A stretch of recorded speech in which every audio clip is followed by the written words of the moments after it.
What a Monday, what a weekend, and we just get closer and closer to kickoff in the National Football League. This has been the arrival of a sport that is so well needed right now and will be received unlike, I think, any NFL season, but also in the backdrop. And yes, you can blame COVID and everything else that has been wrong with 2020 this year. But we don't have any semblance of a preseason. We don't have any idea what a lot of teams even look like until they're out there on the field. There really is one constant that we hold on to right now, and it has to do with how many guys are you truly returning on offense? How many guys are you bringing back that protect the quarterback, that catch passes from the quarterback, from wide receiver to tight end? How many running backs are coming back? How much of a seamless transition will it be from one team 1 year to the next without changing much, if anything, really on offense? Defense, guys come and go, and you're reacting a lot, and certain positions. We know a pass rush can change the dynamic not only of a game but a season. So some of that isn't necessarily beholden to practicing as much as adding a new element. And as we open up the week, and we'll be a half hour away from Bob Wankel from Crossing Broad, who will talk a little bit about what the Phillies did and really more so about this trade deadline. And I'll get my thoughts in that in a minute. But NFL coming back, and it's just over a week away, and it feels like it's about to hit us like a shovel across the face because so little of the sport was really discussed outside of a couple of injuries, which brings me back to the initial, how the hell are we going to figure out how to handicap, how to look, how to bet outside? I'm really the first 4, maybe even 5 weeks. When you have a full month of preseason football games, you still need a couple of weeks to kind of get under and see how a team is, at least with their roster, health, and also continuity. Now, continuity is everything. Everything. And I do like where the Eagles are before everybody goes down and gets hurt. Now, I'm just looking around thinking this was a lock for the Dallas-Philadelphia rivalry to be heightened really as a race to see who finishes and wins this division. But right now, looking at going into the season, how can Dallas not be a heavy odds-on favorite to win this division? Book aside, sports app aside, just looking at it with your own eyes. Multiple linemen are down. This fiasco with Jason Peters about whether or not they should pay him more.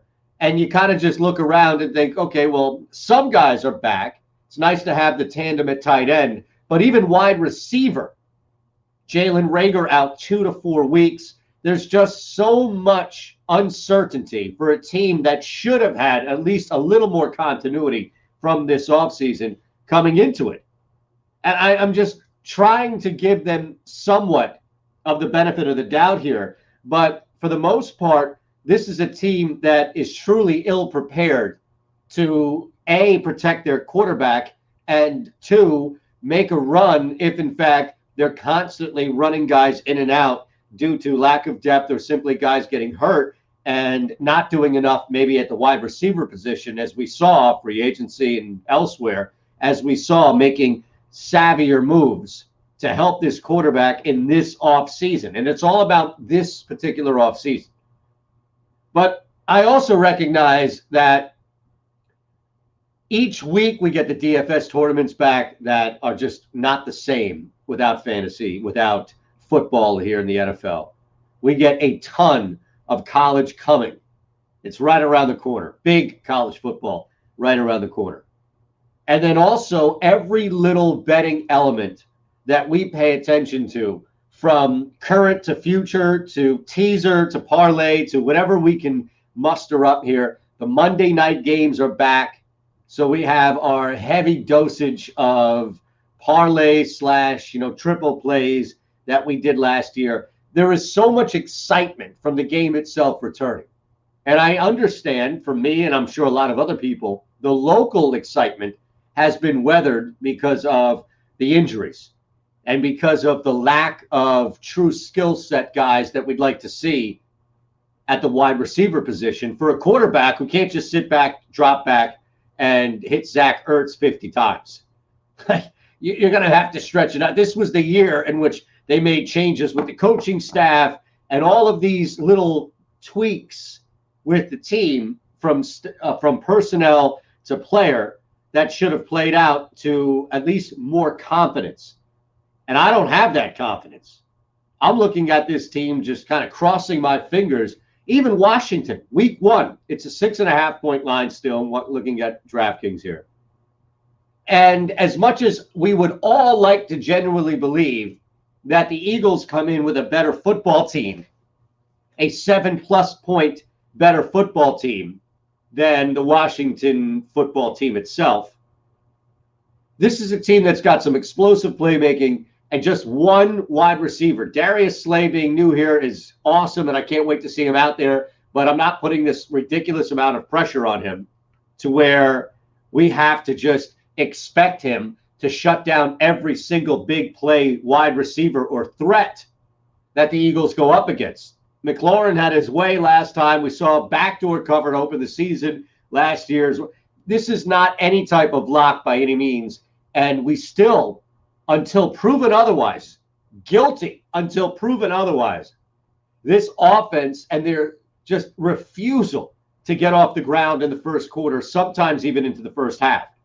Ridiculous that we would still be talking about this 2 years removed from when it became a problem. Year after the Super Bowl, for some reason, things just started to go downhill with that. But we should not be in this position where we're talking about another year of slow starts. You see, Jason Peters and paying him more money seems a little trivial now when you start to look at the bigger picture here.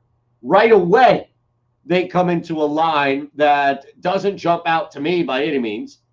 And yes, I would love to get the hook and make it an even push on a touchdown. But even still, at 6.5, there's way too much. Quarterback issues, line issues. Washington should not be good. But theoretically, this should be a wider margin than just 6.5 points. If anything, even if you're laying a little more, which you're not here, and everything is pretty much across the board. But even if it was something a little more where it was like 7.5, 8 points. Cleveland, Baltimore right now, week 1. You'll probably see this.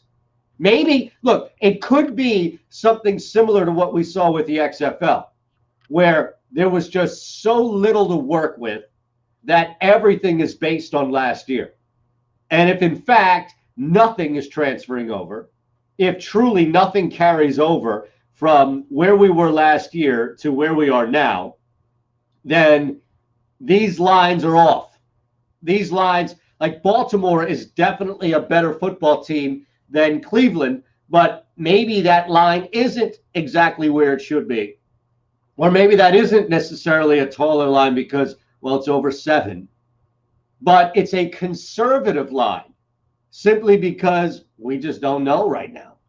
We don't know how a team is going to look their first game out.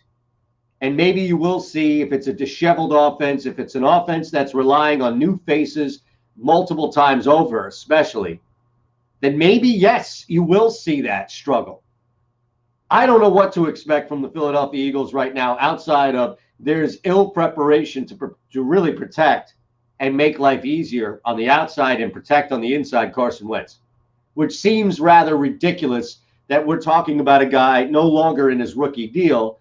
And for whatever reason, this team just did absolutely nothing of real, like nothing, to the point in which I think a lot of us walk into this season expecting that he's going to be protected already with the injury history that he has and already with the economic situation that the team is in. But week 1 alone, and look, we're 10 days away from that Houston-Kansas City game. But you have a couple of these that are stretching. Right away, that 10-point line hasn't really budged much over the last couple of days. Totals will be interesting as well. Totals, if you're looking at a team, now, Houston loses Deshaun Watson. Not Deshaun Watson, jeez. Man, this is that type of day already, as it's been. DeAndre Hopkins is out from Houston. And I don't care how much you took Will Fuller the 4th in like the 9th round of your fantasy draft. I did too. That's not going to overcome the absence of Hop when you need to just stay alive, keep afloat in a drive in which if you don't at least get 3, things are going to get significantly out of hand against the Chiefs. Chiefs, we know, have a lot of constant right now from that carryover of last year. They played deep into the season. This is one of the few times in which playing deep into the season actually is going to help a team. That level of continuity that should carry over from last year, especially with the same quarterback throwing the football. Again, as big of a line as you'll see week 1, it actually starts to make sense. Now, I'm not going to go through all of this. We'll wait until next week, but just get a little taste of what's back now. It's not some short season like Major League Baseball. It's not something that's been relegated to a bubble by any means. We're simply talking about this year's NFL season coming off a really weird offseason for everybody. And the Jags dealing Yannick Ngakoue maybe for a year. We don't know. That was like the big storyline as far as a move to Minnesota. And now, because people are bored, there's discussion about, well, Alvin Kamara's underpaid and whether or not he would get a new contract, and that's why he's not there. But just the return of this sport alone feels like as close to a return to normalcy as we've had. Baseball's had to go through some different stuff. We know that. The NBA, NHL in a bubble, fanless world, more PGA events. We saw another event, John Rahm with a 66-foot putt to win it in the playoff and cash in plus 900 if you took him to start the day at least. But everything looks different. Everything. And football will still look different from an aesthetic standpoint as far as any panning to the stands. But we're really starting to pick up a ton of discussion about it. And locally, we have a lot. Locally, there is a bunch of frustration. Giants are going after it. Washington right now with Ron Rivera, we know, is not just going to tank and roll over. I'm concerned that the Philadelphia Eagles themselves haven't really done enough. And maybe it's an unfortunate reality of when guys go down, and look, you can't really prevent Brandon Brooks, but Andre Dillard himself, and knowing that he's gone this year and having Jordan behind him and now Jason behind him, assuming that they're going to get that money done, there could have been a little more done to secure the services of Carson Wentz for the entire season. I mean, people rightfully so are worried about, well, can the NFL season last? I think we're back to asking the question, could Carson Wentz last? And it's no knock on Carson Wentz. It's just, man, this team right now does not have an offensive line that gives you much confidence at all. At Shander Show, twitch.tv/Shander Show. What are the odds? Fox Sports Radio, The Gambler, presented by Cure Auto Insurance. Again, we'll chat with Bob Wankel coming up in 15 minutes. And this was a huge day for baseball's trade deadline. The latest, it looks like this happened, I don't know, this afternoon, but things kept building up. I mean, you saw the Clevenger trade, and then Starling Marte was traded as well. When the Marlins are making moves, Phillies bolster their bullpen. Big trade as far as the Indians' ace out of town, demoted only because of that bonehead decision he and Dan Plesac had. Basically mental just lapse. But it was a pretty busy day. Now, look, I'm not saying that the guys moved today are top names across the board, but you had some good talent moved. Definitely some good talent moved today, and it was pretty exciting. And here's the thing. I think, for me, the general takeaway, as much as we rip Major League Baseball on this show at least, and some other platforms, as this thing, they were just kind of struggling to get together. But Major League Baseball had a great day today.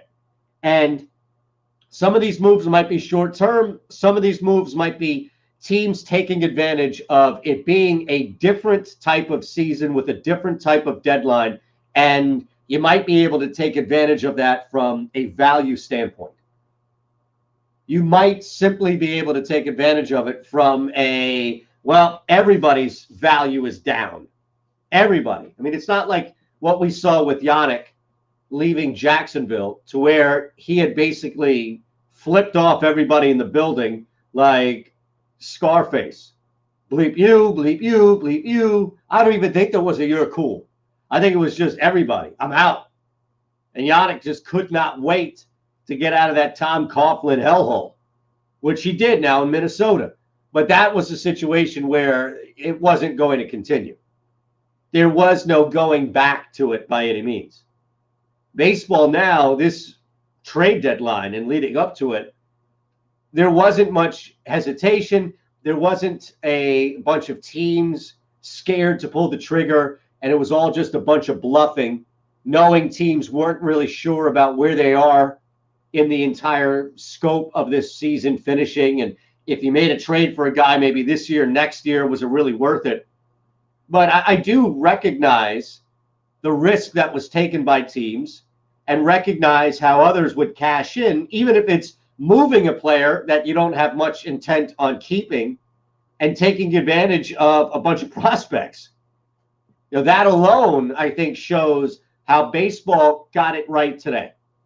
And they weren't beholden to the rules and regulations, restricted about everything we've seen with COVID hanging over this sport. Instead, it was at times a free-for-all and some pretty big names on the move, to where even if you saw your own team, like we did here in Philadelphia, make a move, there was more to talk about than simply, well, David Phelps now from Milwaukee is a Philadelphia Philly. He's bullpen relief.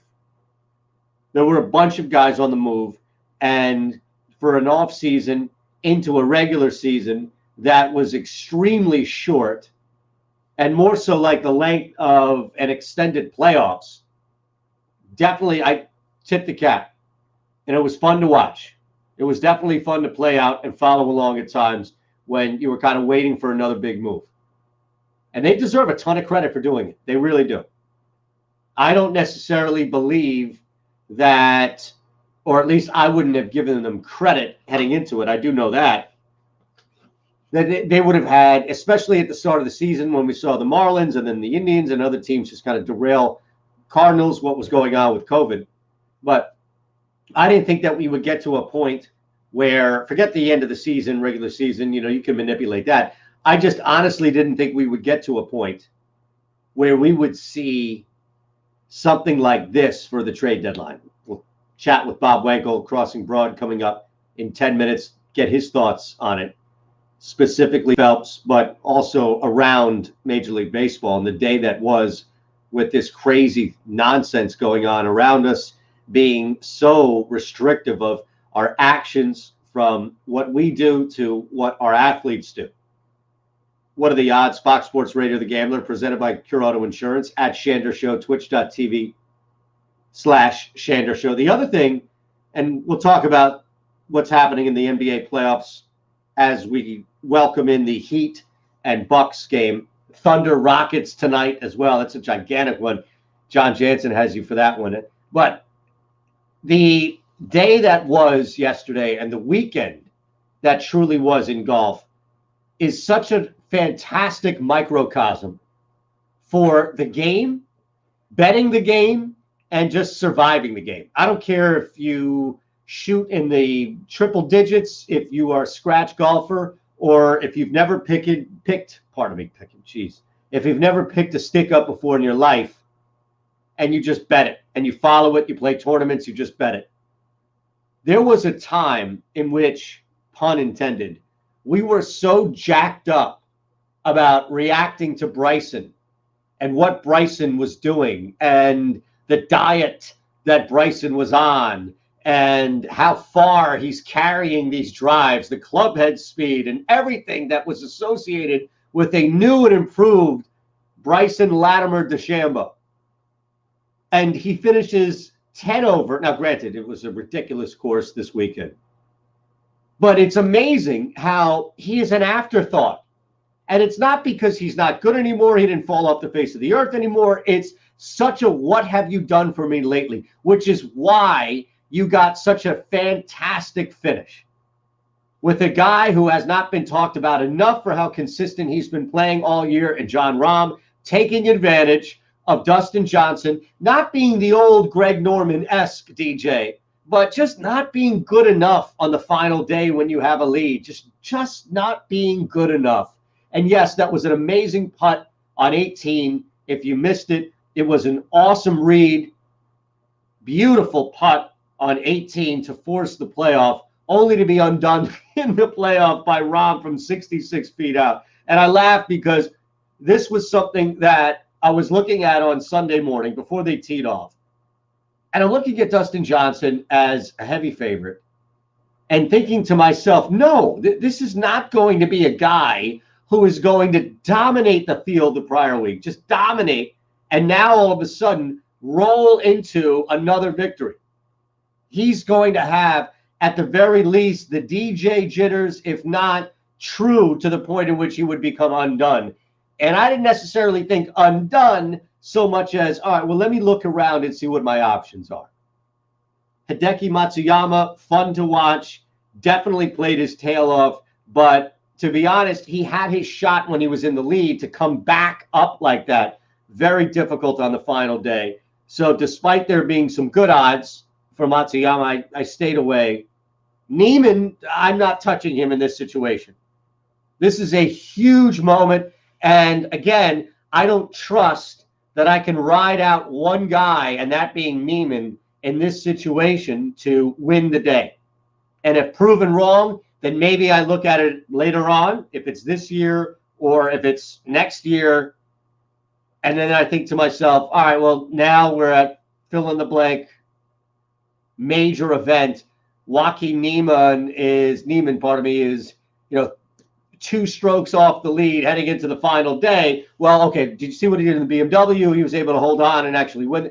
Different story. We weren't there yet, which left us with 2 guys. All right, we were able to now Tony Finau came out of nowhere with that 5 under, and all of a sudden was just there and actually got a top 5 finish, as crazy as it is. And that's a bad beat. I don't care. If you had Fitzpatrick as a top 5 finish, you got bumped out because Tony Finau just came screaming in at 5 under on Sunday. That's the equivalent of a last-second heave by a team that's down, 12 or 10 points, and all of a sudden that knocks the line over. But after really through the process of elimination, removing Matsuyama and Niemann, you're left with 2 guys. That's it, 2 guys. As great of a golf, really, performance as we've seen over the last couple of weeks and really stretched from Matthew Fitzpatrick, you had 2 guys. You had Dustin Johnson or Jon Rahm. Now, come on. Plus 900 for Jon Rahm. I punched the ticket, I know. Versus laying at one point with Dustin Johnson in the final day. What? Forget even the odds. Why would you trust? Why would you put your money on that? Dustin Johnson had himself a tournament where he just ran through everybody. I recognize that. But it's difficult to repeat that level of performance. And if he's not going to pull away, then he's not going to win. And yes, it took a playoff. But again, it wasn't good enough where Dustin Johnson had the opportunity to pull away. The playoff is what got him. And granted, that was a 66-foot putt. But it just goes to show you how locked in Jon Rahm has been consistently. Amazing weekend in golf. It's been a sport that's been around since everything has been brought back. And just think about the different storylines where we've seen guys like Bryson take this thing by storm and then disappear, to the point now where we're talking about whether or not Tiger Woods is going to do anything in the U.S. Open in 2 weeks, and how Jon Rahm has been dominant at times. Dustin Johnson, there isn't room, because Tiger's always going to have his place in the conversation. There isn't room right now for Bryson. People aren't even talking about Bryson fading right now. It's fascinating, and it is such an example, an enlightening example of the game itself. and how it can swallow you up in a matter of weeks. And just think about your own game. You go out, you have a bad day, that might compound itself to where you have a bad stretch. I did. I always do. We'll chat with Bob Wankel, Crossing Broad, coming up next. What are the odds? Fox Sports Radio, The Gambler. It's all presented by Cure Auto Insurance.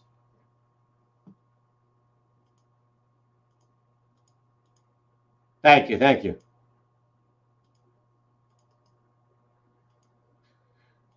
Man, I had those 3 things down, and I didn't even realize how late it was. How long is this break? Okay.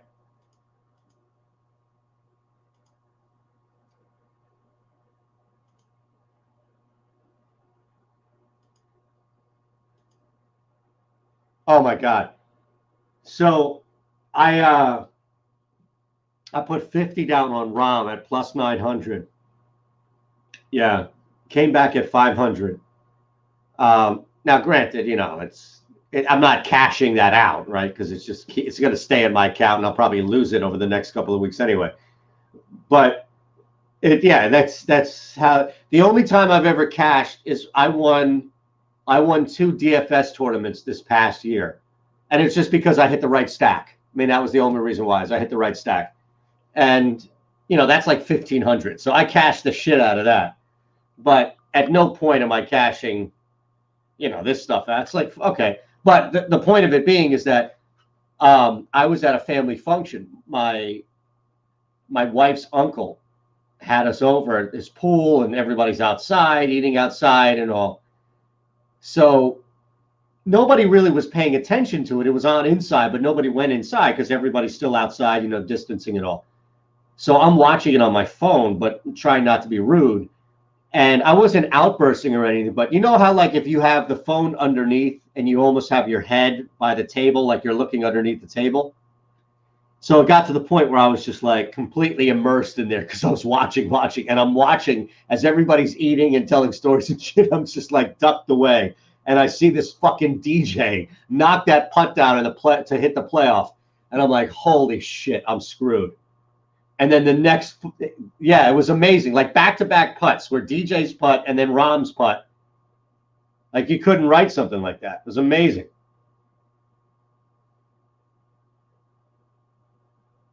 Yeah, insanity. But it was awesome golf. It really was awesome golf.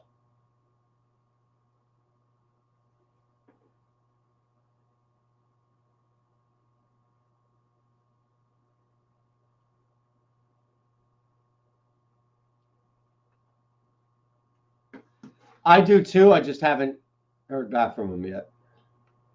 Oh, here he is. Here he is. Hold on.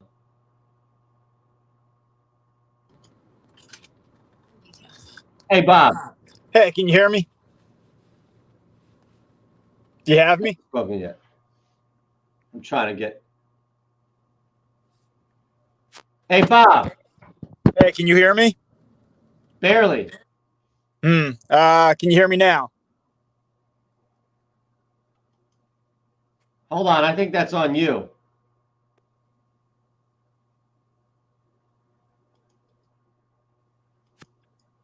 I just unmuted. Hello, I don't Bob. know. You got me now? Yeah. Are you by your mic? Try again. I'm going to kick you out. Let's try again, okay?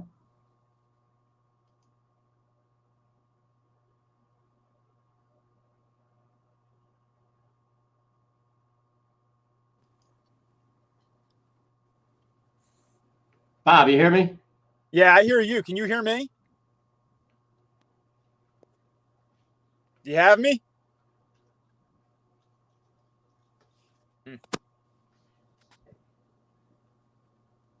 All right, we're gonna kick Bob Wankel out of the studio here and get him on the phone line. All right, I don't know what the hell's going on. Okay. All right, we're going to go out to the Dr. Glatt, regrow your hairline. Dr. Paul Glatt, Philadelphia's leading hair restoration doctor. I know I just had this working. Unbelievable. Now I'm all self-conscious because we just had somebody on the stream, and I thought, well, let me be savvy, technological here, and get Bob Wankel up on the stream so people can see him as well as hear him on the radio. And then I didn't have to, do my own editing here live on the fly and show his picture up on Twitter and everything. You just actually see him. But it didn't work. So we'll get him up on the Dr. Glatt Regrow Your Hairline coming up in a matter of seconds here, and just kind of look at where we are as far as the trade deadline is concerned. But mainly, of course, with what the Philadelphia Phillies did specifically, landing now a fourth arm in the pen in David Phelps from Milwaukee. Now, I will say, as we track down Bob here, I will say that they have done, at the very least, to get some help in the back end. All right, so Bob can be followed on Twitter at Bob Wankel CB. Phillies writer, sports betting content, of course, Crossed Up as well on Crossing Broad, at Crossing Broad. All right, Bob, I don't know what happened there. Now I'm all self-conscious because I had this thing working earlier in the day on my other show, and it didn't work with you, and I'm feeling like it's going to take me, 2 hours of my night now to troubleshoot this thing at 8 o'clock.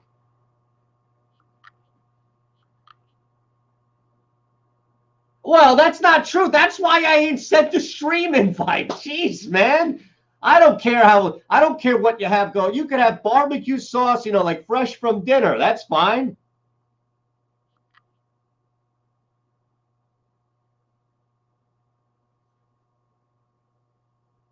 Oh, it's a travesty now that I hear that. I feel terrible. Well, let's get your initial reaction to the trade itself. David Phelps, your thoughts, sir.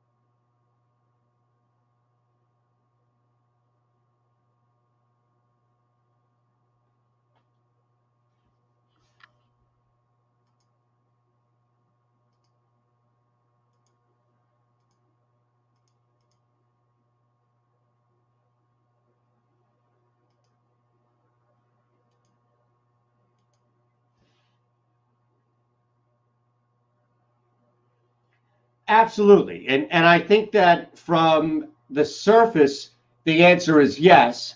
And I know that there is not much time left to figure this thing out for any team right now across the board. But when you look at now and you look at maybe the next year or two, how much has the team truly done and how much do they truly need to do in order for that to not be a problem anymore in the back end?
Well, looking ahead right now and knowing that we're just halfway through the season and where they stand, last game wasn't clearly indicative of this stretch that we've seen 5 in a row. What's different over this stretch that we haven't seen so far, really over the last year?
Is Jake Arrieta one like a, not to go full Kincaid on you here, but is he like on the Mount Rushmore of worst Phillies contracts from payment to what you're getting back ratio?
It's amazing to see this. Bob Wankel joining us on the Dr. Glatt Regrow Your Hairline. Dr. Paul Glatt, Philadelphia's leading hair restoration doctor. I'm sure there was an obvious one as far as what San Diego did, but move of the day goes to the Padres.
No, I totally, man, agree. And when you see a team like San Diego go from where they were to where they are now. And then on top of that, confirmation of making a move like that, bringing in an ace pitcher to where you have a 1-2 punch as good as anybody when they're on. I mean, this is a team that I can't believe we're saying it, Bob, is going for it in a short season where they really only have the Dodgers in front of them.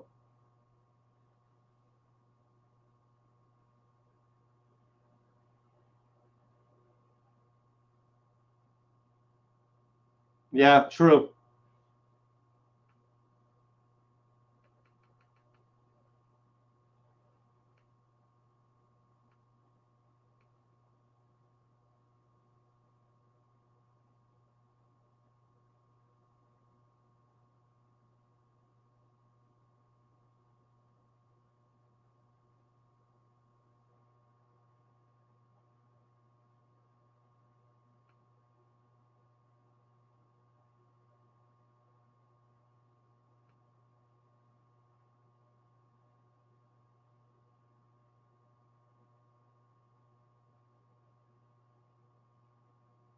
Right.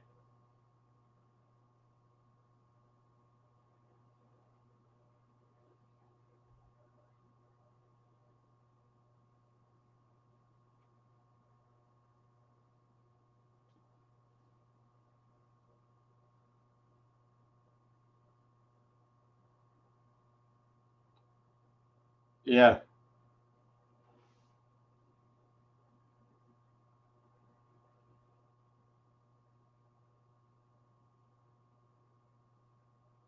All right, Bob, I know you have to get going here. So on your way out, more disappointing exit. Was it based on the preseason expectations, the Philadelphia 76ers, or based on the playoff, meaning the bubble restart expectations of the Philadelphia Flyers?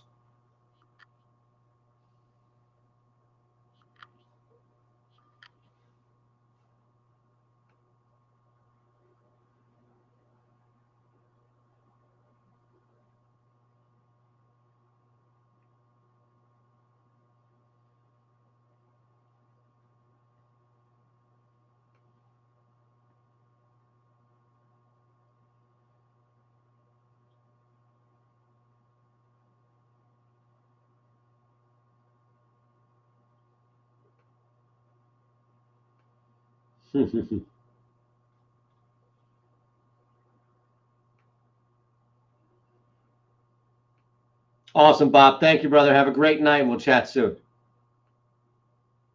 You got it. That's Bob Wankel joining us on the Dr. Glatt Regrow Your Hairline. Dr. Paul Glatt, Philadelphia's leading hair restoration doctor, at Shander Show, twitch.tv/Shander Show. What are the odds? Fox Sports Radio, The Gambler. It's presented by Cure Auto Insurance.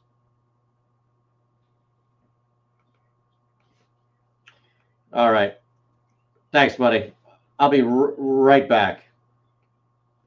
Okay.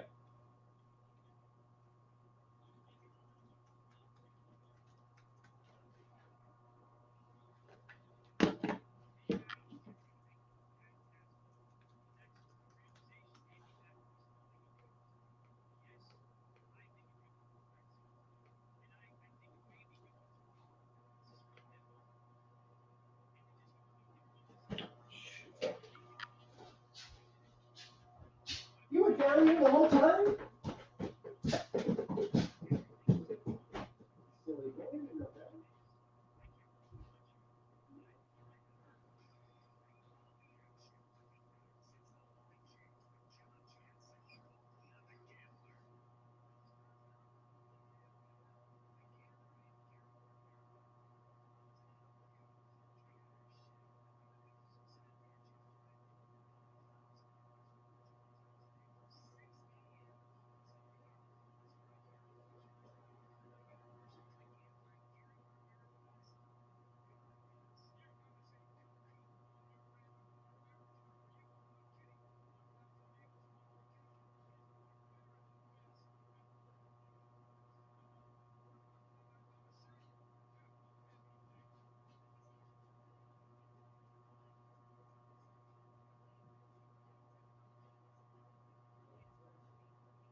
Oh yeah.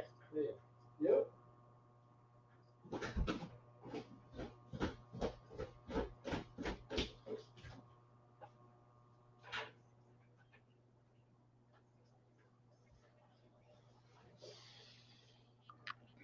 Okay. All right, I'm here. Cool, thanks.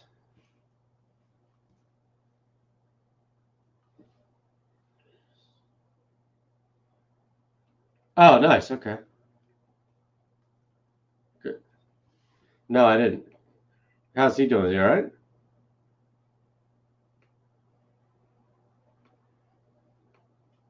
Gotcha.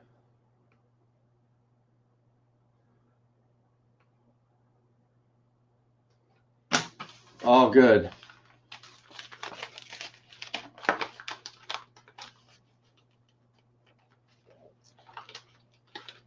Come on.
How bad is the rain down there?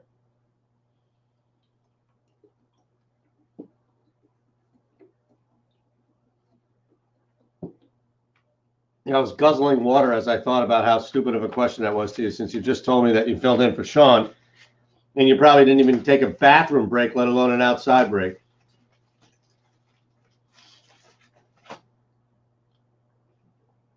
No, it's raining, but I don't know if it's like where I am in Willow Grove. It's not enough to delay a baseball game, but I was just curious. I haven't seen anything about the Phillies being delayed.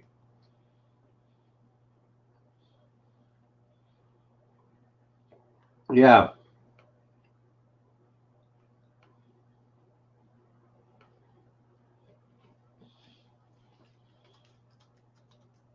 Okay, perfect.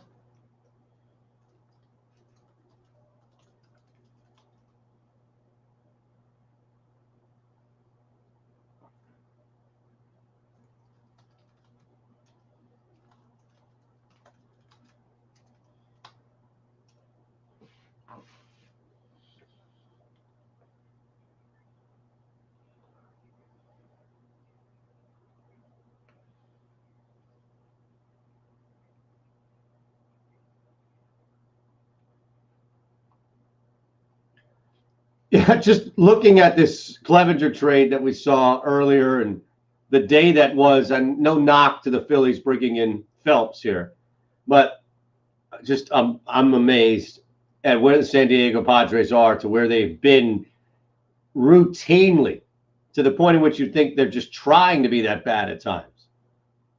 Now, I have a question, and I know, John, that your voice box is stretched now since you filled in for Sean Brace of the Daily Ticket today. That means no line change tonight at 8 o'clock. Have you seen? I have not. So this is not some sort of trap, and I'm not leading the witness or anything like that. Have you seen the show Cobra Kai on Netflix? Okay, well, I purposely did it. I saw Hugh Douglas tweet this a little bit ago. He was just told Cobra Kai on Netflix was phenomenal. I need at least 2 other people to confirm. Now, that's one person out there who I trust in Hugh. The other is you and John Jansen. So what is the, like, I understand, I know Cobra Kai, and I know that the guy who runs the dojo, who ran the dojo, sweep the leg, like that guy's in it. But do you know anything more than that about the show?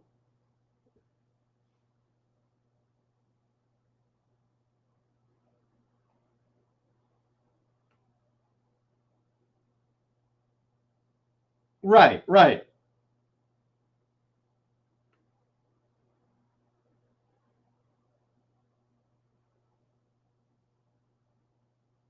Now, okay, knowing that, do you have any real interest in the show? Okay.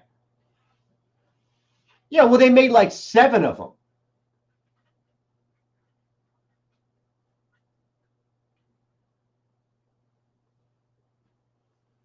Oh, jeez. What are you doing? What are you doing to yourself? Okay, well, you might as well watch Rumble in the Bronx, like good Jackie Chan, or go back to Drunken Master, like like legit Jackie Chan. Russia, no. Okay, hold on a second. This is interesting. Jack, it is not in Jackie Chan's top 10. It's in Chris Tucker's top 10. I have it right here. Okay, let's be honest with ourselves. As far as Jackie Chan in Rush Hour, like Rush Hour itself was real, like that put Chris Tucker on the map. Like that was a Chris Tucker. Jackie Chan was just there doing stunts. Was that an all-timer for Jackie Chan stunts? Is that what you're trying to sell me here?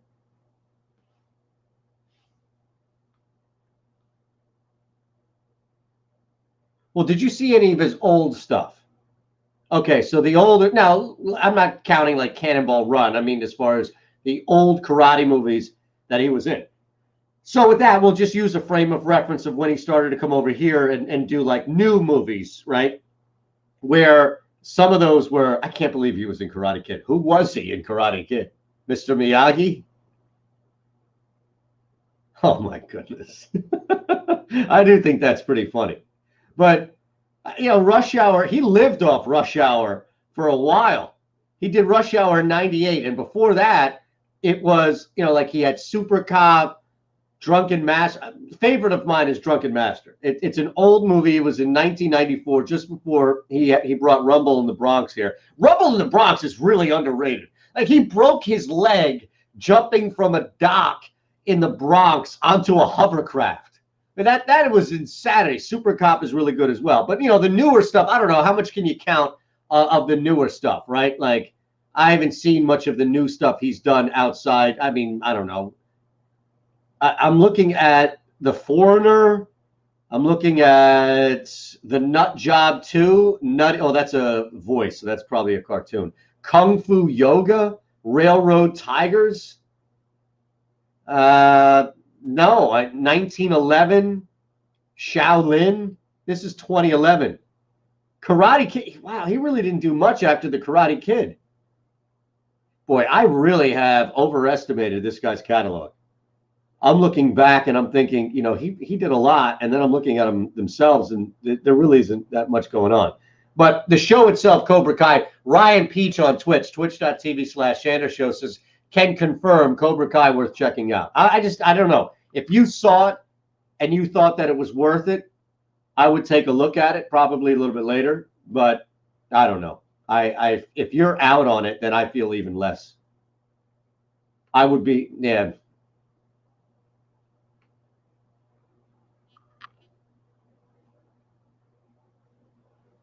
Yeah, I mean, is it going to be one of those? Is it still meant to be a kid? Like Karate Kid was a kid's movie more so than anything else. So is Cobra Kai more of a kid's show that's just, like an extension to Where Are They Now? I don't need that. Not that we have a ton of time to watch anything more than what's happening live. Bruins Lightning is going to start in about, I don't know, about 10 minutes. Heat and Bucks are currently underway. Miami with the early lead, but it is early. Maybe if you're interested in the first quarter, we'll look at that as well coming back as we start a busy second hour here with a lot of live action, which means live lines and any type of availability that your Bucks right away answering. This is going to be a high, you would like to think at the very least, it would be a high scoring affair.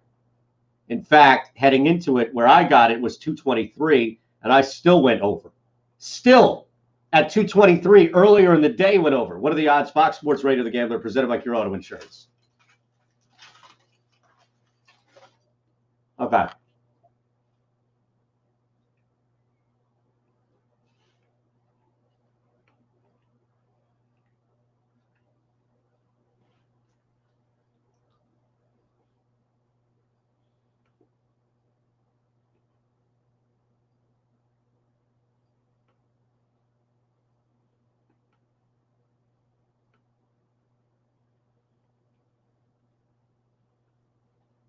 TNT.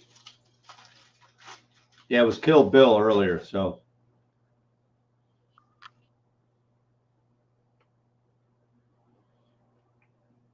I don't see anything yet. Yep, hockey. Yep. I used to be much bigger in it, but it wasn't anything more than just me losing interest. And I started paying attention to golf more, and I don't know why, but you know what it was actually? When I worked for Russo, because he talked about it so fucking much that I listened to a show either coming in for my shift at night or on my way home on my way home after like a morning shift. So I listened, religiously would listen to Dog, and he talked a lot about it. So I just found myself watching it more and, paying attention to him more. But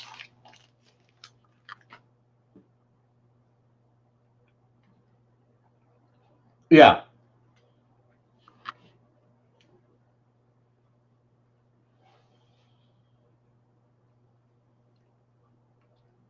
Oh my God, it's amazing, isn't it? I do love watching the women play because it's at a level where you start to, and golf I think is the same way, where you can see it a lot, like the technique, it's a lot smoother with technique because, guys can get away with being, like you can bat like Templeton. Yeah, exactly. And you can get away. Yes, yes, yes.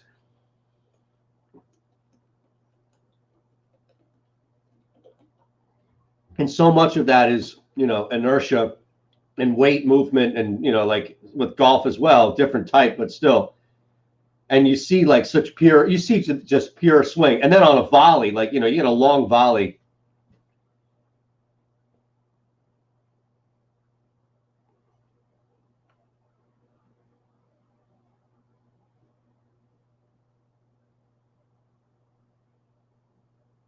Right.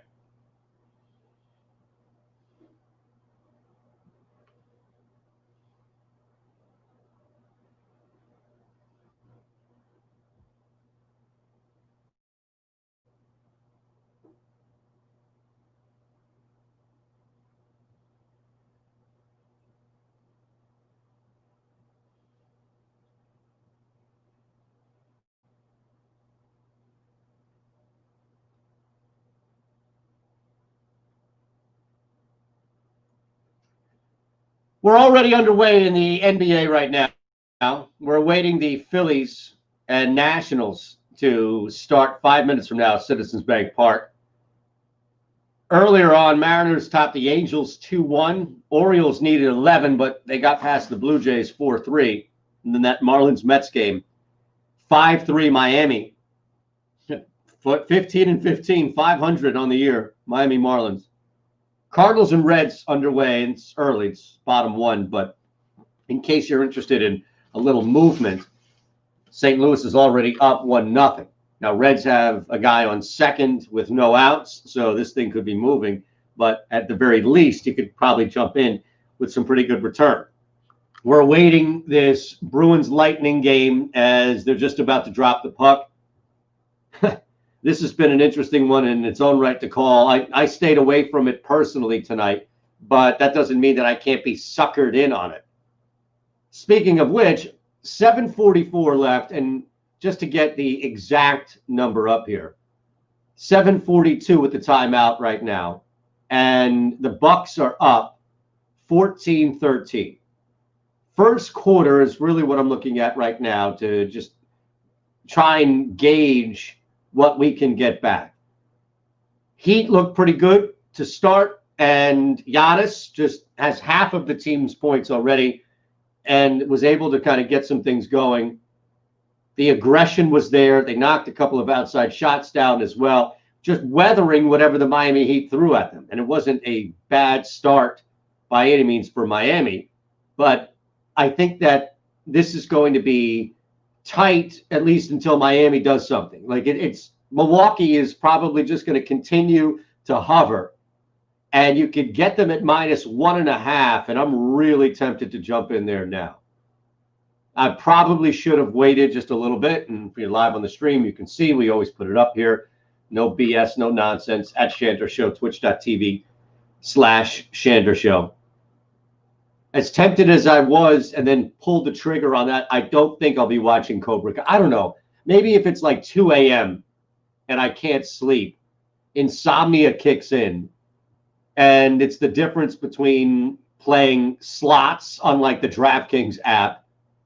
Do you do that at all? Do you ever jump in on that, Jansen, the slots on these apps now that we can play?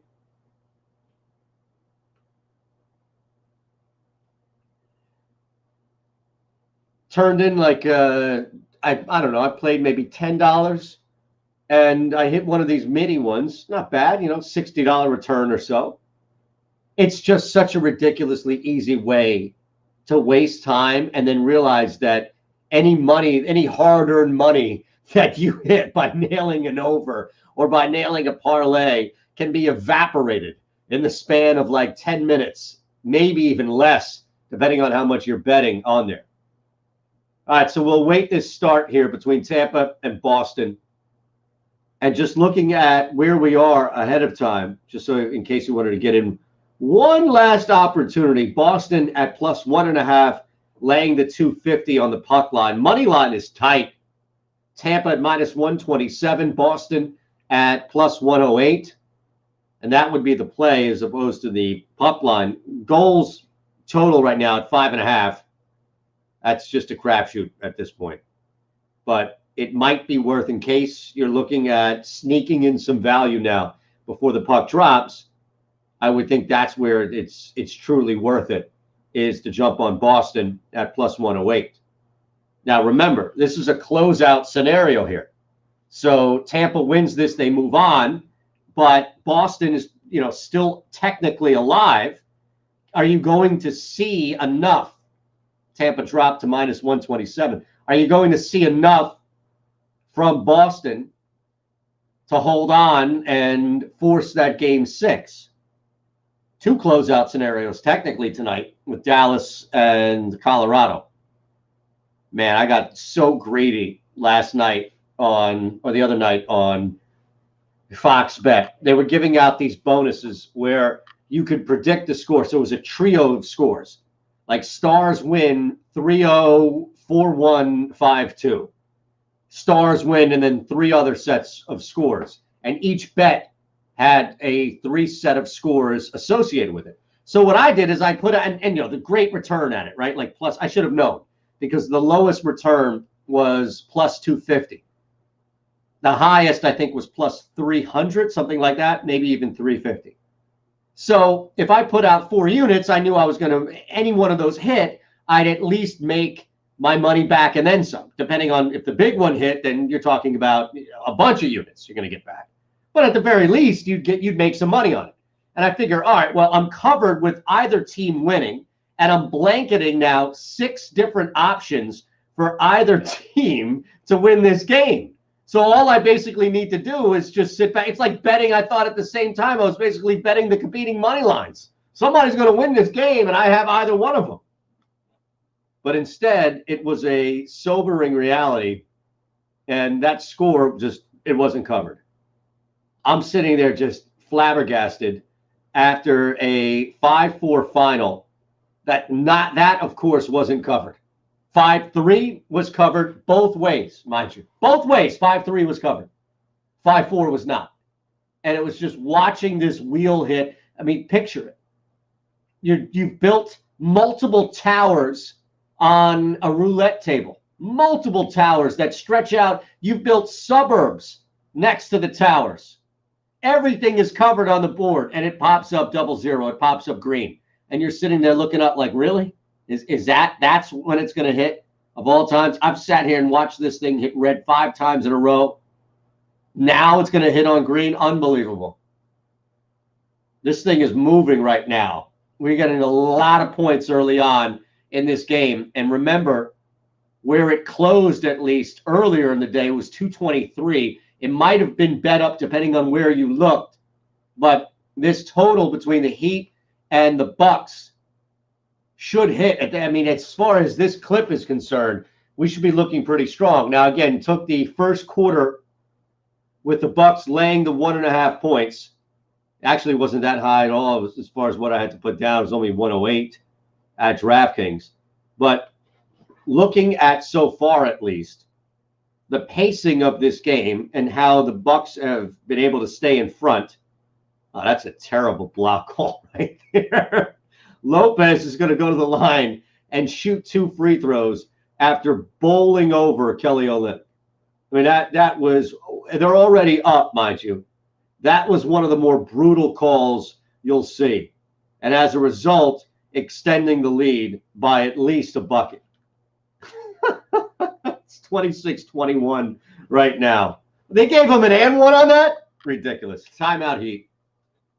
Still a lot of time right now in this game. A lot of time in this quarter for Miami to take a break and come back. But even when we saw Giannis hit the deck and Brook Lopez take over, this thing has not had any signs of the Bucks slowing down by any means. They're going to get a lot from their starting 5 if Brook Lopez is going to set the pace. Like if Lopez is setting the pace, and you know, outside of Bam, I'd be going right after him as well, especially when you had Olynyk on him. But my goodness, that was a brutal call. Brutal call. So we'll keep an eye on this game as it transpires, especially this first quarter with 5:19 left, 26-21 Milwaukee. We jumped in with the Bucks minus 1.5. The game tonight at 9 o'clock is fascinating to me. Absolutely just at a point right now where I can't believe the game in which we're coming off, specifically the Thunder are coming off, where they were so suffocated and unable to do anything on their own, no breaks on offense, absolutely nothing. And then the guys on defense, you know, like Darton, you bring in a specialist, you bring in guys on D to neutralize offense, and it doesn't work, then you're left with nothing. No defense and no offense. At least if you have a guy who can't play defense, you know that there's a good shot he'll still put up 30. Might be -5 or so after dropping 30 or -10 after dropping 30, 35 points. But it's not, man, that guy gave me 2 points and he still finished -20. Still finished down to that point. 80 points set the game back. I felt like I was watching a Chip Kelly offensive production. It was awful. And I don't know, this thing has been bet down, and I still look at that line at 5.5 when I jumped in, and I'm thinking to myself, I don't know. Even that money line was shady. I saw that FanDuel at +194 earlier in the day. But even that, I was, what, really? How are we at a point?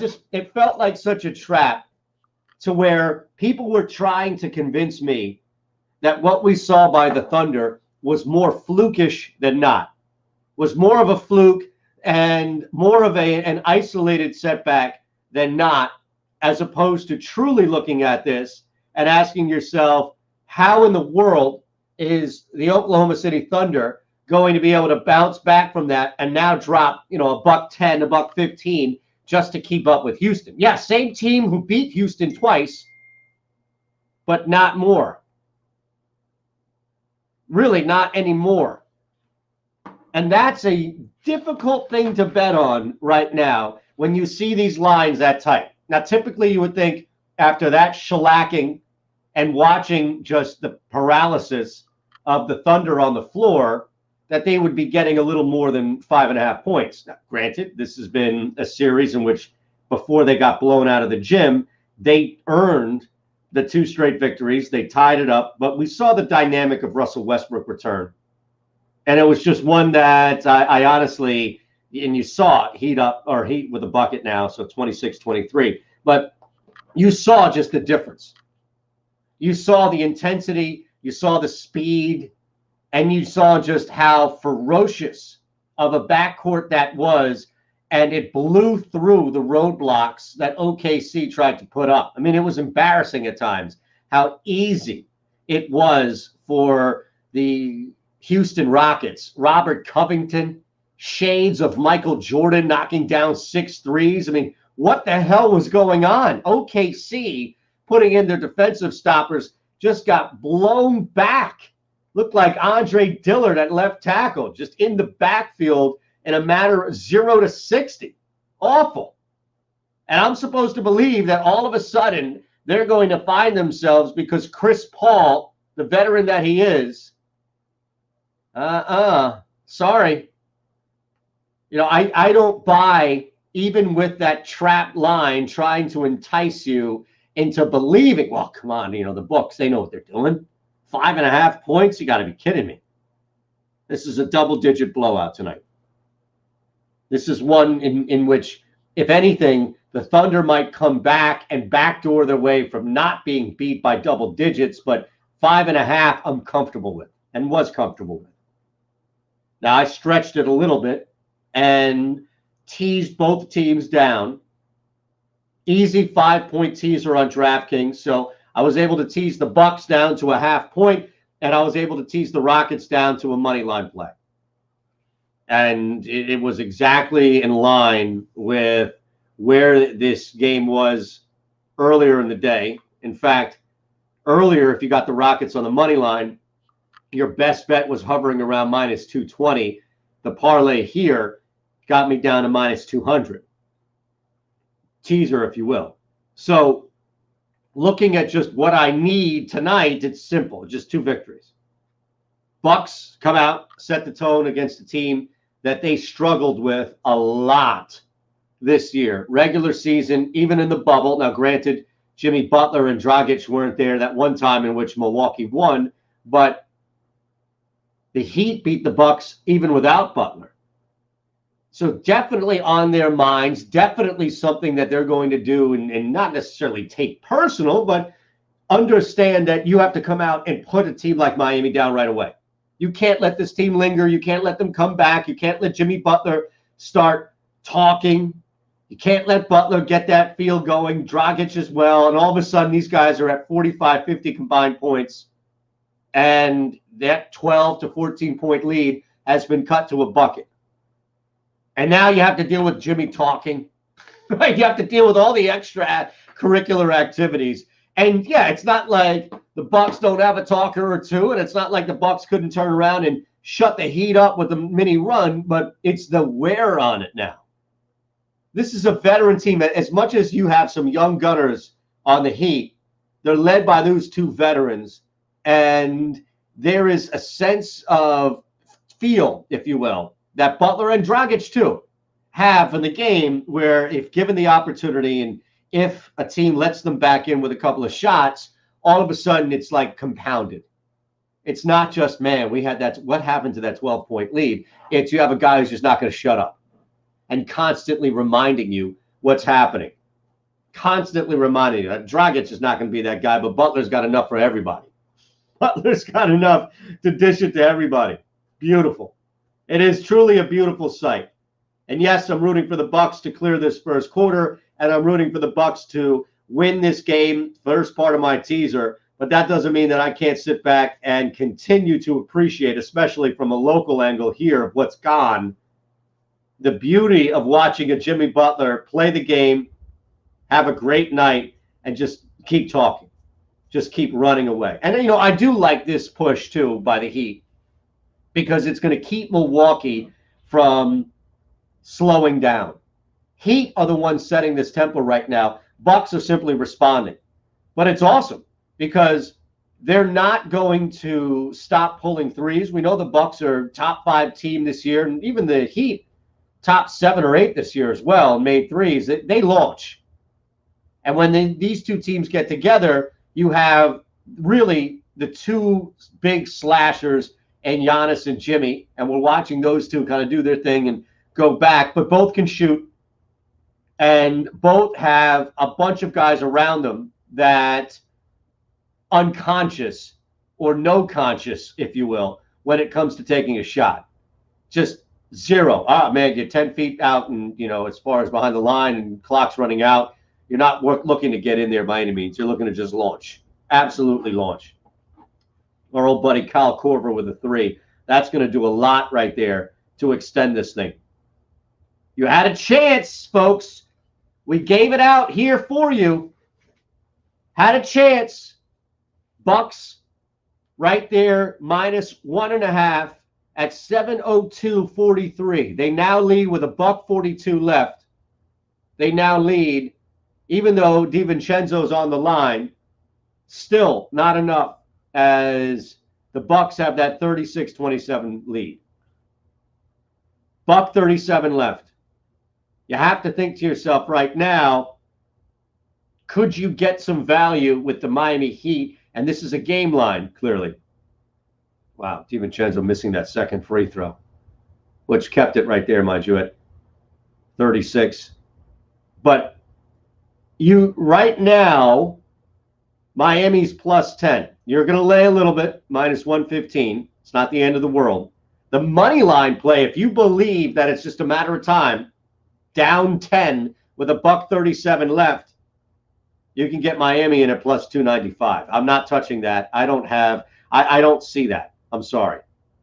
The value is definitely there. You can take a risk, and if it pays off, then, you know, it's another notch on your belt and reason why I'm an idiot. But it's way too far out for me this early. I'd wait at least in the second quarter. This thing could get worse.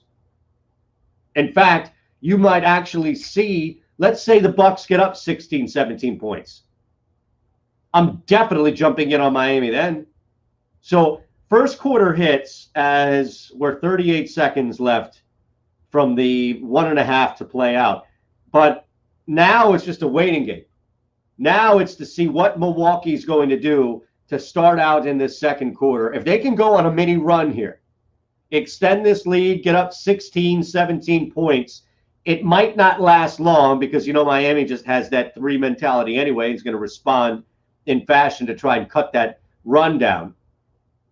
14:40 left in the Bruins Lightning game, scoreless, not many shots. But that might be the value play, I think, before anything. It's too early to jump in at +10. We know the Bucks are going to extend this thing, and why not wait? Why not allow something to happen where Milwaukee has a chance to stretch it? 37-29, but more importantly, we got the Bucks at a low. We got the Bucks at a low and at a premium 40-29. I apologize. Lopez with that shot to end the quarter. I thought that was pretty much it. But we got the Heat at a low. Pardon me, the Bucks at a low at -1.5. I don't know at this point, second quarter. Let's take a look. Second quarter spread here is still -1.5. You can get the Heat at -1.5 at +102 on DraftKings, +1.5, but you're laying some juice on the Bucks. I don't know how Milwaukee just slows down. So is there going to be that buzzer beater at the end? 69 total points.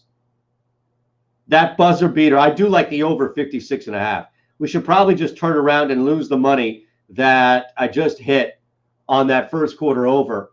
Now on, pardon me, the first quarter Bucks play and drop it over. I mean, you had 69 right there in the first quarter.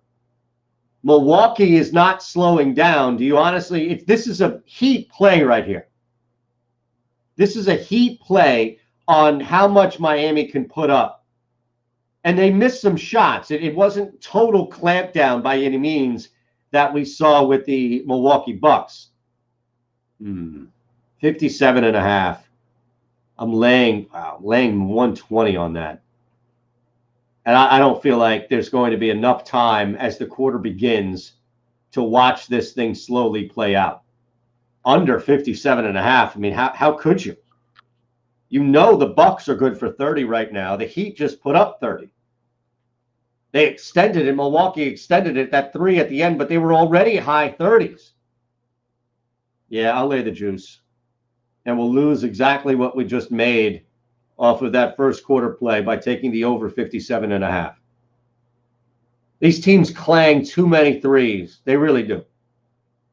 Both teams right now, the difference is if you have like OKC, for example, right? And I'm not going to use the extreme that we saw over the weekend, but you had 29 points. That's their identity. Okay, I don't necessarily think they're going to break out. Miami is just a matter of time. That's as close to the middle ground, probably lower end of a scoring quarter for Miami. Unless, of course, defense just picks up significantly, and all of a sudden you start to see guys just suffocated, can't get any shots off.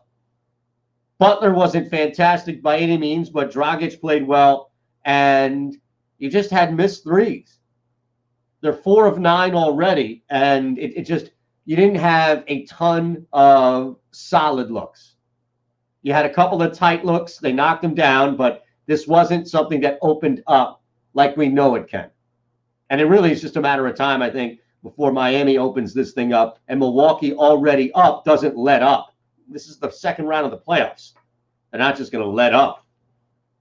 But I do, as we close down on this just for a second, I do love Houston tonight, -5.5. Really do. I'm not going to touch any money line play there. And if you're brave enough to venture into a total, knowing that, of course, 226 is difficult to get to if it's a one-sided affair, meaning if Oklahoma City is doing nothing, absolutely nothing, 90 points, 95 points, you're going to need another blowout now to reach that total. You're going to need another strong knockdown performance from Houston where everybody from Harden, I mean, Harden played, 25, 28 minutes? Dropped 30-plus points, I think 31 points. But that's the point as well. In a closeout scenario, that's why I can't trust the total here. Even the under, I can't trust, because if you get a buck from OKC, then I could see 130 from Houston. You would really need Oklahoma City here to push that number. A comfortable number for me from Oklahoma City alone would be 105, 110. I don't know if I can trust the late game scenario playing out where starters have been pulled by Mike D'Antoni because they're up by 20 and they're about to advance to the next round. Oklahoma City can leave everybody in. Hell, they left everybody in the last game. They put 80 points up. So that doesn't do anything to convince me that all of a sudden this thing is going to play out and rely on the Thunder. I'm not relying on the Thunder for anything. And, the thing is, too, is I'm not going to rely on them to drop another 80 either and just lock in the under. I mean, the under, I think, would be the smarter of the two plays. But even still, who knows? Houston can put up 150. They can get you 70 in the first half and then 80 in the second, depending on how many shots they've knocked down and if, in fact, Oklahoma City is actually scoring some points. Way too many variables here that could impact the total. I'm not going to go over 2-1 on juice in order to secure a Rockets team winning, but where I found it a couple of places earlier in the day, even money at -5.5, I pulled the trigger. Worked them into that teaser as well. That's one of the odds teaser of the night, NBA teaser of the night. We'll get back into that on Monday when we have Monday Night Football. Love it. Love doing that. But in this case, I don't know.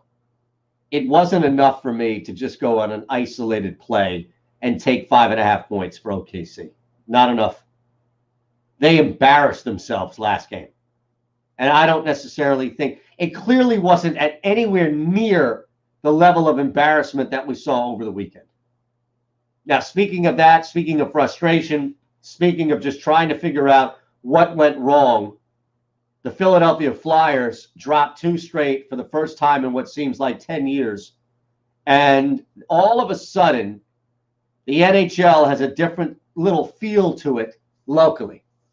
All of a sudden, the Philadelphia Flyers are truly at that point right now where forget backs to the wall and trying to save the season. It's almost at blame game mode to where everybody is trying to figure out just how you have a team that, for whatever reason, and it's not that they're not on the ice, it's that they're not providing goals. Yet points are nice, and I get it. It hasn't been, from at least a statistical standpoint, as bad as it's been made to seem at times with the top line not scoring as far as goals are concerned. But come on. They just look lost at times. And I get why, on the surface, at least, you would start Brian Elliott in that second game because you have a bunch of games back-to-back and they're trying to jam in this playoff series. But it's a lot more convenient. I mean, even the biggest staunch supporter of Elliott and Alain Vigneault for making that decision, you have to recognize, and that's why I don't use the criteria of, well, the Islanders did it too. The Islanders were up. The Islanders were up. They had the lead going into that game. Forget much easier. It's simply allowable now at that point to where that is why you pull your goalie ahead of time and start your backup. That is why you scratch your starter and play your backup, because you've earned the opportunity to. Up 2-1 in the series, and at that point, this is a chance to where you can have the long play. Flyers didn't have that luxury. And again, it's not to totally second-guess the coach. It's not to call for any type of mass movement. It's not, I mean, look, we haven't even bashed Giroux like the average caller that just can't wait to salivate at the moment in which they sense blood in the water. It's more about where this team was and the risk that was taken.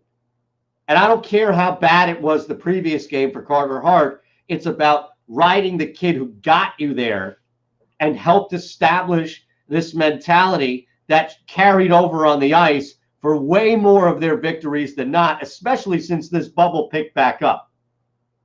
Bang, a 3 there. I was called off. 43-34. Like to see a little more points on the board here so far.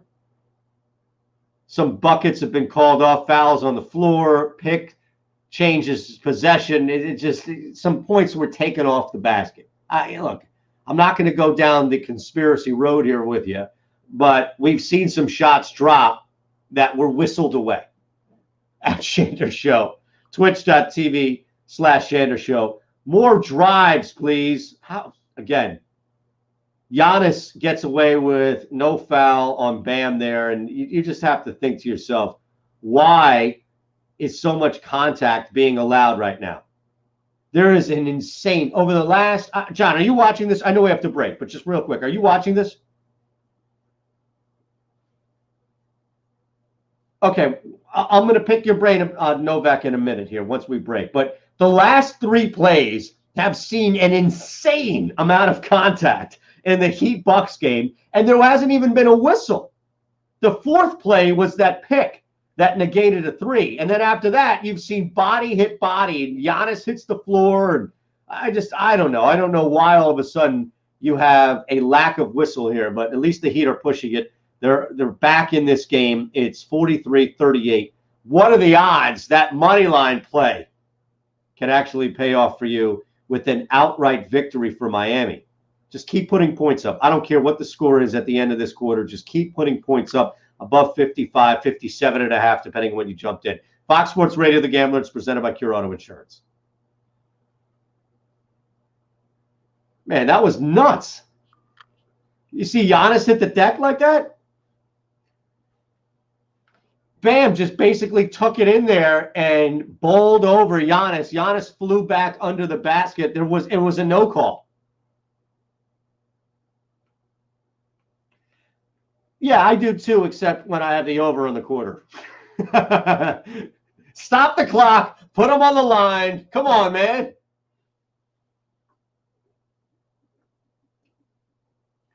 It has been. Totally has been. I took the over 223 -1 for my odds checker picks. Yeah.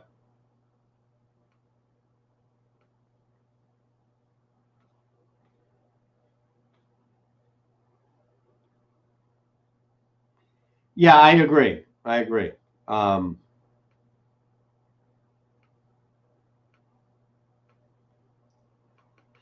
think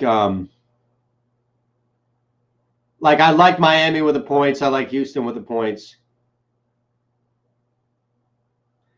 Yeah, do you mind? All right.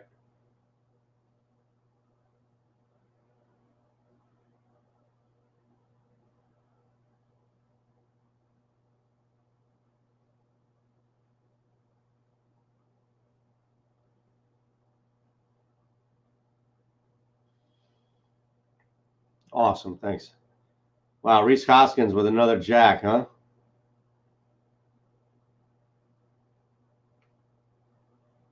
That's no. Hey, we're all about the moment. Guess there's no delay in that game, huh? Oh, he was atrocious for over a year. I don't think you were wrong in ripping. Like that was the whole Jason Kelce thing. You know, like going down that list of everything. Like, dude, where were you on you cherry pick. These guys cherry pick. Because for 5 or 6 other years straight, everybody ripping that team and you ripping Reese over the last year or so, it's all accurate. You know? So I don't know. It's tough. It's tough to jump in the middle and be like, oh, well, you know, it's wrong, but who knows? This guy can be a short-lived one.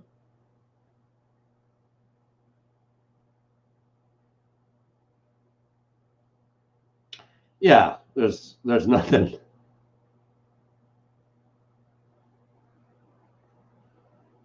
Absolutely. That's part of it anyway, too, is, you know, having fun with that. You're like, oh, shit, I got that wrong.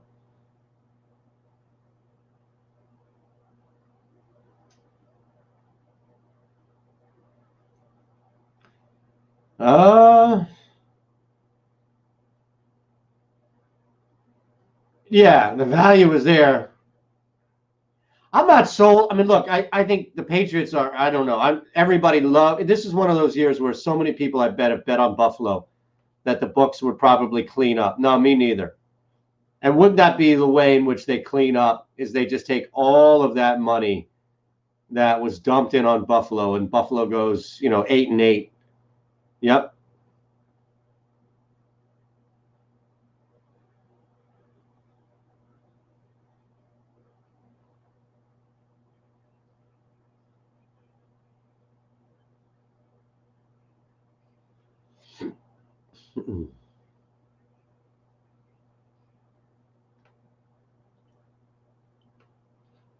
Well, it's 1-0 thanks to Reese Hoskins, solo shot. And still in the bottom of the second, waiting for this game to at least extend a little longer. Fills up 1-0 over the Nationals. Reese, it's just awesome to see this turnaround with Reese. I don't know how long it's going to last. And I think for all of us on this station, at some point, if not consistently, we have bashed what Reese Hoskins has turned into, especially after that ridiculous start that he had to his career. And you knew that it was just going to be very difficult by all means to continue. And then, of course, it just turned into this bad slump. And the conversations about, well, imagine what this team could be like if, in fact, Reese Hoskins started hitting. Well, he has started hitting. And it has helped open things up, especially at the top of that lineup for Bryce Harper. And more importantly, for the confidence of Reese Hoskins, you know, that it continues to add into the fade the Phillies theory that now works both ways. And this is the beauty of, I think, watching this Philadelphia Phillies team on offense. And I don't know what you're going to get from Phelps and consistently from now the four arms that the Phillies have brought in, Workman, Hembree as well, right? Go back to Hale earlier on. So you definitely have at least somewhat of a commitment from the Phillies to get some arms in here. But we don't know if that is truly going to mitigate this bleeding that is basically inevitable if, in fact, you can't get a starter past 6 or 7 innings. Now, Spencer Howard right now looking good, at least through 2. Unbelievable. There's Jay Bruce with a solo shot. So there you have a 2-0 lead. It's not enough yet, but this is awesome to see. Last night was tough because it was Jake Arrieta, and it was just Jake Arrieta. Yesterday it was Jake Arrieta, and it was just Jake Arrieta, and he's just a walking, breathing disappointment with all of that money attached and that deal. But you also have, over the last now 6-7 games, tonight included, an offense that has been able to, at the very least, help complement strong outings from your starting pitching. 2-0, bottom of the second, 2 outs, and it's not enough for me. It might be enough for you, but the fade the Phillies rule is not in play yet. Fade the Phillies comes in at 3.5 or higher, and the Nats right now are plus 2.5. But over this last stretch, here's something to think about. While fade the Phillies is definitely still intact, and they don't need to lose the game, they just need to blow a lead. And blow a lead doesn't mean give up and lose the game. It means, wow, you were up 10-2, and the game ends 10-7. That's still something that we can rely on, and you have way more positive results if you've done this day in and day out. But the rule of thumb, and we have to follow some guidelines here, can't all be right down to feel. You have to have some sort of guidelines involved. So what we have is, at the very least, this rule where they have to be 3.5 minimum. Now that should end the inning right there, as now the Nationals have a chance getting back up, but Howard has pitched pretty well so far. You just have to wait. It's a patient play right now. Not doing anything with this Nationals team to come back and win this game. They're not good enough this year for me to just play that faith play, constantly getting burned on run totals, total runs in this sport, especially in this mini season. So even though I'm tempted to jump in at an under 10, Phillies could hit that alone tonight. Nationals, just let them get through a couple of more innings in which they give up some runs. Ideally, a 4-0 game, a 5-1 game would be where you jump in. And look, we'll have a couple of innings here to play with. But a 5-1, a 4-0 game is when I'm jumping in on the National side. But remember, right now at 2.5, you might find the value with the Phillies because they have been able to, especially with Reese hitting as well, they have been able to stay in games, even if they're down late or, in fact, they need to extend the lead. The bats have been coming alive to that point.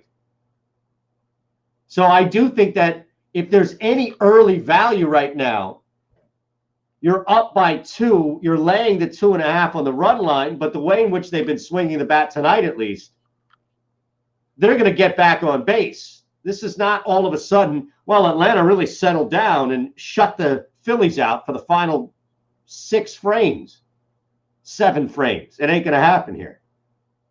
You're going to find, at the very least, multiple opportunities in the next inning or so, the way in which they've been chasing Atlanta. Couple of solo shots, that doesn't go away. Wow, Brooke Lopez, man, unconscious. Dare I say, just have to check this out here, as this game has been so fun. We needed this. The Eastern Conference was a disaster in the first round. Heat have called the timeout, 5:10 left in the second quarter. They trail Milwaukee 49-45. They just can't get past that little hump. right now. They really can't. They can't get past that small little hump there to really close that gap and tie the game up or take the lead. It's been tough so far for Miami because every time they have, Brooke Lopez is back. Now, remember, we threw that line out earlier towards the end of the first quarter before Miami kind of pushed it a little bit, and we saw that at 10. It's now down to 6. As far as the quarter itself is concerned, 5:10 left. It's a 4-point game. Wow. Miami is minus 7.5 right now. Now, not 4-point game, I should say. I should specify. Sorry, I don't want people thinking it's a 4-point game for the second quarter total. Heat are up right now 16-9. They lay 7.5 in this quarter. Bucks, in the meantime, are getting that 7.5, but you're laying minus 127. Even money. Boy, do you just roll right now. 5:10 left. Bench play. Lopez out there dominating. Miami coming alive, but still pushing it, knowing that it's going to force the Bucks to continue to take some shots, and they love the 3. Talking myself slowly into this bet. Yep. Man, it's minus 127. I recognize that's juice there. But you know what? For a unit, I'll do it. Getting the 7.5 points, the hook was enough for me to play with there. Down 7, getting the 7.5.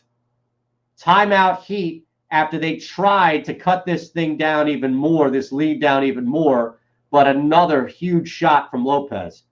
And this is not Giannis putting a team on his back, trying to just make up for 4 or 5 other guys unable to hit a shot. You're going to see some starters come back into this game as well in this second part of the second quarter. Already trying to push that total as we jumped in at 57.5. That doesn't look great at all. Thanks to really a slow. See, this is what happened. Got bit with Milwaukee, 9 points total with 5:10 left in the second. That's not going to be enough. Suddenly, that 57.5 that looked like a dream scenario is slipping away.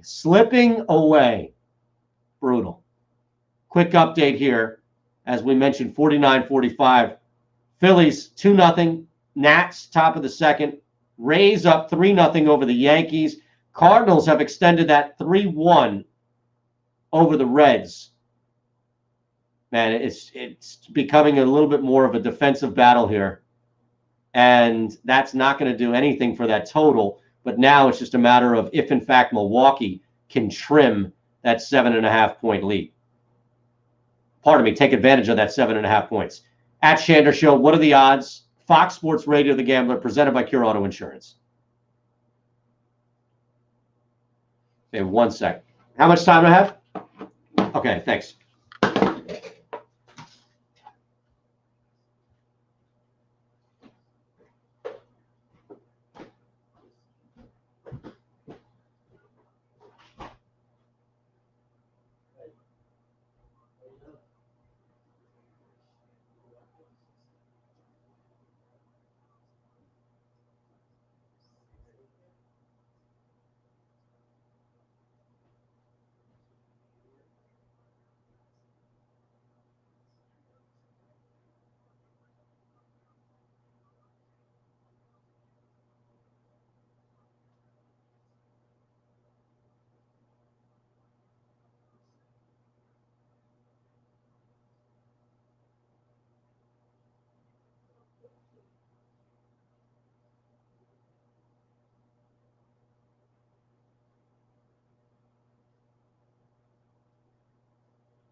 You're up and you're coming down with me. Come on.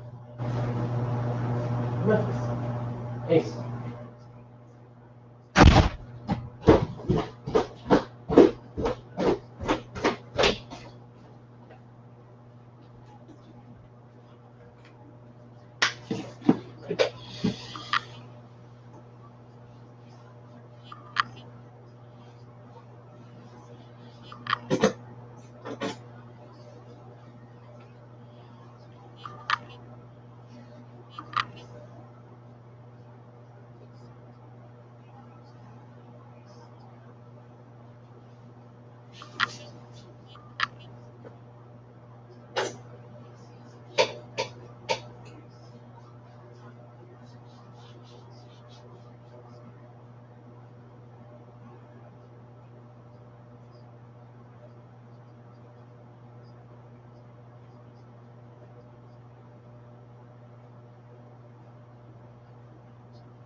Okay, I'm here, sorry.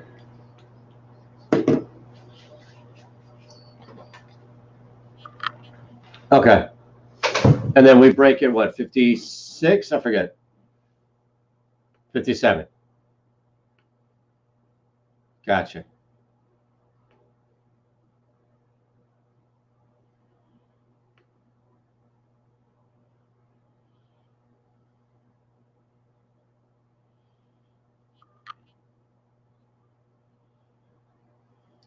All right, let's get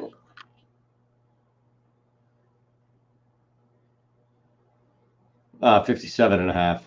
I don't think it's going to hit. I mean, it's 21-13 with 3 minutes left. 21-14, you think? No. Bucks screwed me. Now I'm holding on to that 7.5, and they're down by 7. Middleton just killing me.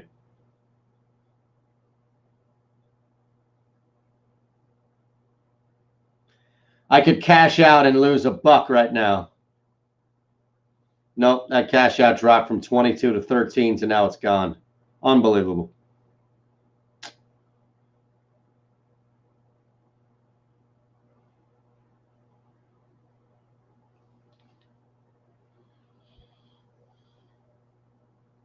I was going to take the Bruins on the money line tonight, just the survival mode, but I chickened out at the end.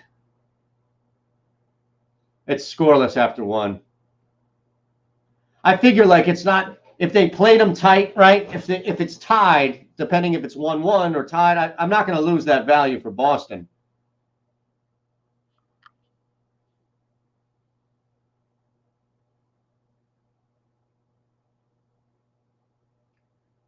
Well, not only is this second quarter total not going to hit, but now down 10 in the second with 156 left. I don't know if that 7.5 is going to hit for the Bucks. Unbelievable.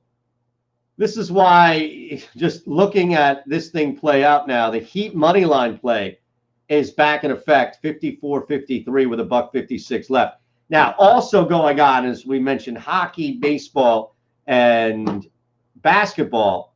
John, because I only have so many TVs up to where I can watch this thing 3 times over. But you've been paying attention to the Joker, and you just gave a brief update in the break that Djokovic is just crushing right now, right? Oh, my goodness. So I imagine, though, that he's going to pretty much have his way. Like, is there anybody right now that stands in his way in the seating that would truly scare you, or at least scare you away from betting on Djokovic?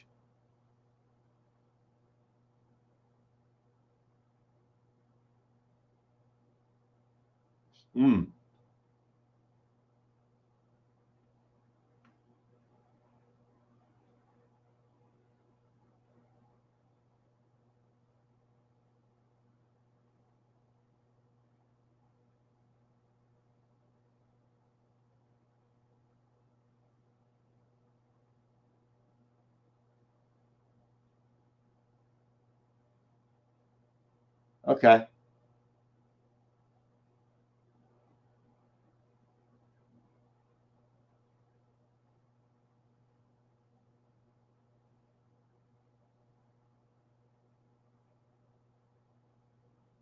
Wow. All right, good stuff. See, I would have no idea, and that's why we go to an expert. And you are, I imagine that we don't have a station expert, right? Like Larry Henry covering the Flyers, right? We don't have that with tennis outside of you.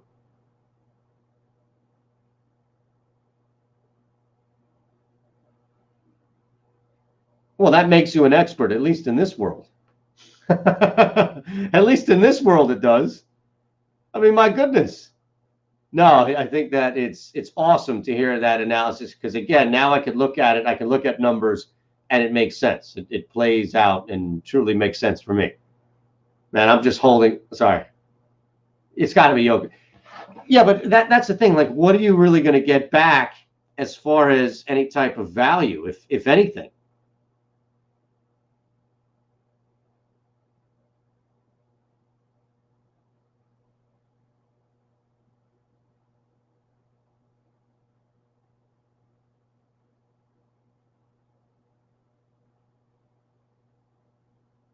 Okay. I mean, he's at minus 10,000 right now, up 5-1 and 40-15, right? In the seventh set. Like this is it right here. Oh, he's up. So he won 6-1. Yeah, I was going to say he won 6-1. Okay, so I'm a little behind there. But even still, like, let's just look at the spread here for this match. And just kind of look and see if there's any real value. And it's not even on the board. Oh, yeah, okay. So minus 13.5 for Joker is at plus 195. Would you even hint at, like, you drop a little bit and like look at the swing. Minus 13.5 is plus 195. Minus 12.5 is minus 125. And then minus 11.5 is minus 235. So you just have to walk away with this domination here, right? 6-1, they're thinking 6-1. 6-0.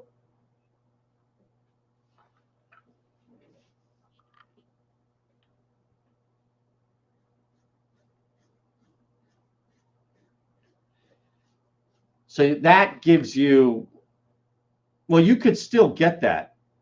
I mean, minus 13.5 at plus 210. You really would need 2 then, right? No, I guess you could play. It's just amazing to see the difference in splits here for everybody else, right? 7.5, 8.5, and there's Joker 13.5. All right, tomorrow, as we wind down live stuff going on, Bruins and Lightning scoreless heading into the second period. So still value by all means. Bucks have battled back. How about that? I mean, this thing has just been so up and down in a good way. Bucks have battled back, but still this thing at 8 right now is how it's going to end unless the Heat miss a shot. Unbelievable watching this thing play out. Knowing, of course, that the second quarter was all really about that 7.5 that, laid out there. Middleton with a steal, bucket, should have been an and one, but take what you can. That was it. That was the opportunity.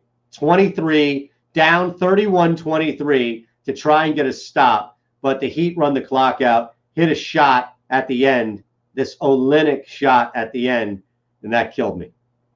Killed me. And, of course, the total doesn't hit either because that thing sits at 54.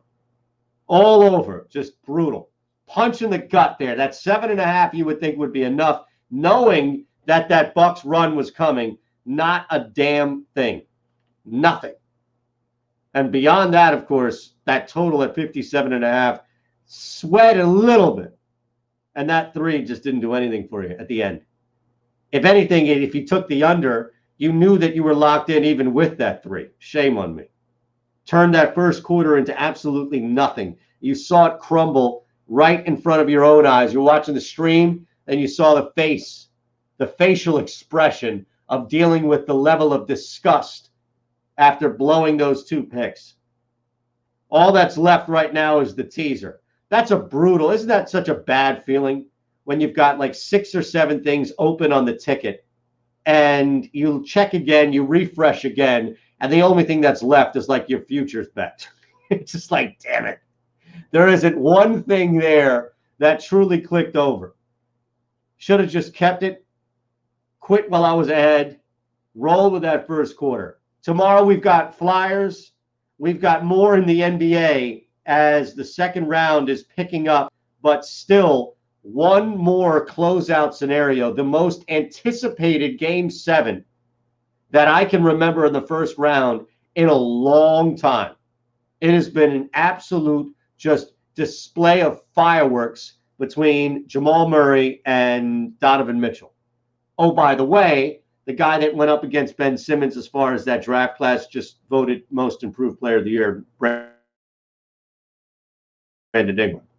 Donovan the year after, Brandon Ingram the year in. It's amazing to see where we are here in Philadelphia with Simmons in the backdrop. Thanks, John Jansen, producing the show. No line change tonight as John was in for Sean Brace, the Daily Ticket. Again, back tomorrow, Tuesday edition. It's What Are the Odds? Fox Sports Radio The Gambler, presented by Cure Auto Insurance.